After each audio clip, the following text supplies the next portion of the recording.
Welcome back. So I made a reporting app, so let's get to it.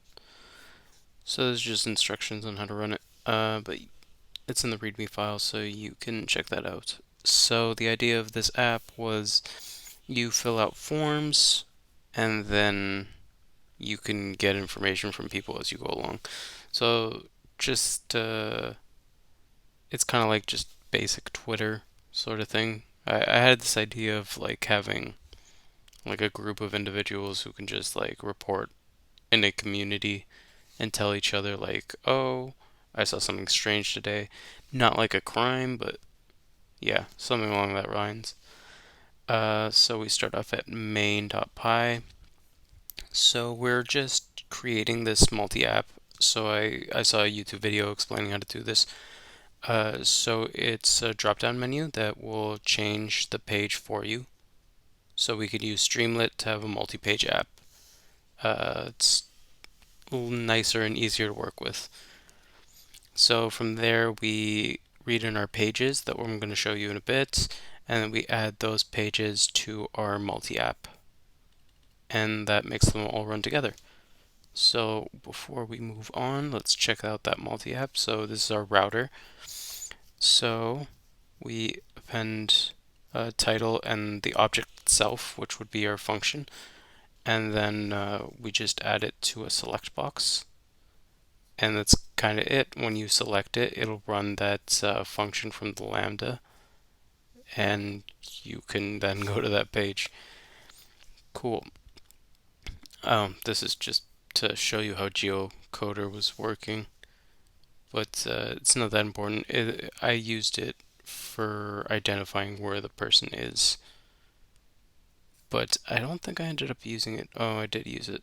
Let's continue with going through create report. So here we're going to be creating the report and saving it with Python DB. So on the page, if you've never seen Streamlit before, it's very straightforward. Just read it out like this creates a title.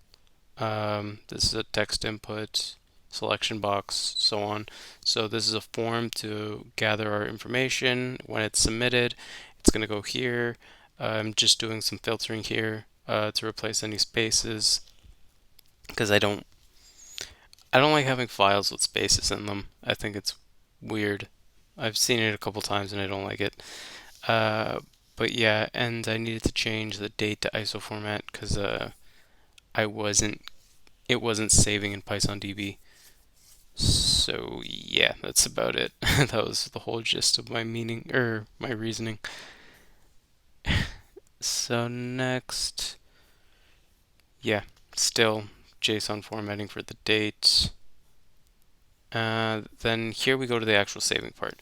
So if we go up, we check if there is a directory already existing. So I can't create a Python DB in a directory that doesn't exist.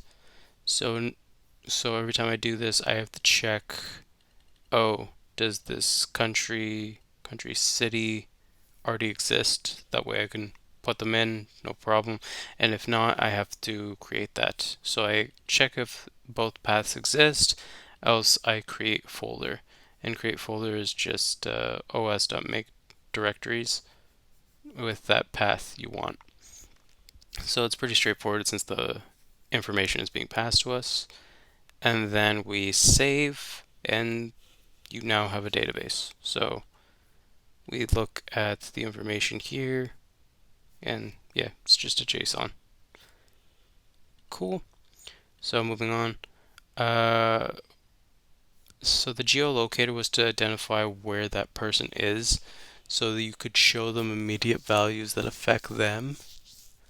So I figured you could just give them city and then they could see what's relevant to them. Because a person in the US wouldn't care about what's happening in Canada and vice versa. I mean, you could search it up, but I don't think it's the first thing that comes to mind. The first thing that comes to mind is what's happening near me. Cool. So geocoder just gets you location, Streamlit Autofresh keeps it up to date. I don't think I ended up using this properly.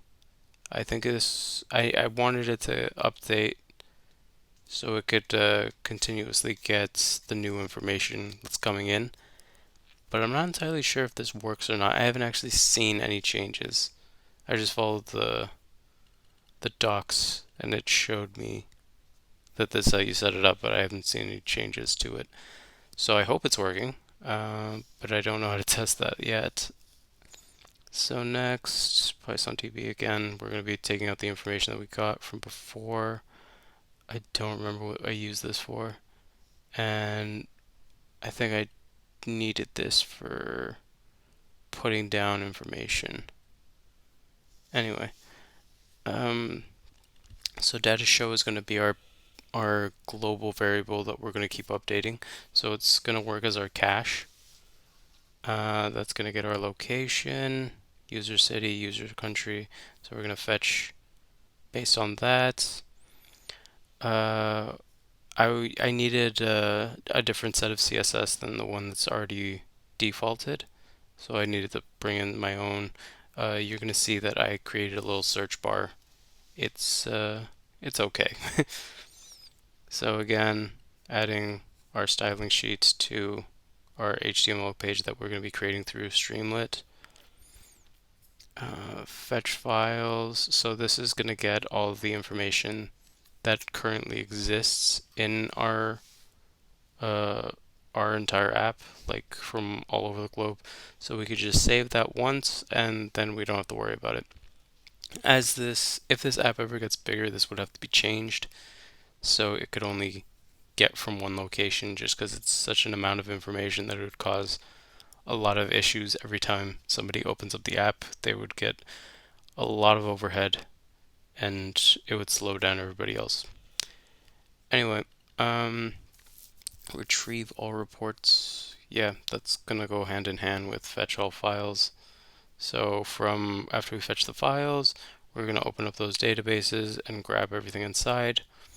So once this, I only want it to run once, so I want it to run as this starts up. So as it's reading, it's going to trigger this, which is going to get all those files one time. So what else? Retrieve reports. This is for a specific location, so it's going to grab for just that user's area. I think it works. Yeah, it works. Oh, we're going to see in a bit. If it can't find it, then it's going to return empty. Does this? Oh, no, that's fine. So split reports. So I had this idea. Well, I didn't have this idea. It was suggested to me that I should split it between good reports and bad reports, just so you can look at whatever you want. Like you don't want to see bad stuff all the time. So I just figured I'd split it up like that and search. What did I use this for? Oh, right. So this is going to take the search variable that we're going to have, or yeah. So this is the type of value we want. So if we go here, so it would be like title, and then we'd pass it like tree. And then if any data point has for their title variable has a string that contains the thing that we're looking for, then we're going to pass it to that. Simple. And then again, you're going to see very similar things from the last page, uh, except I didn't end up using this. I don't. Oh no, this is for organizing the search bar, so you can have the button beside the bar itself. And then this is what shows the good and the bad news.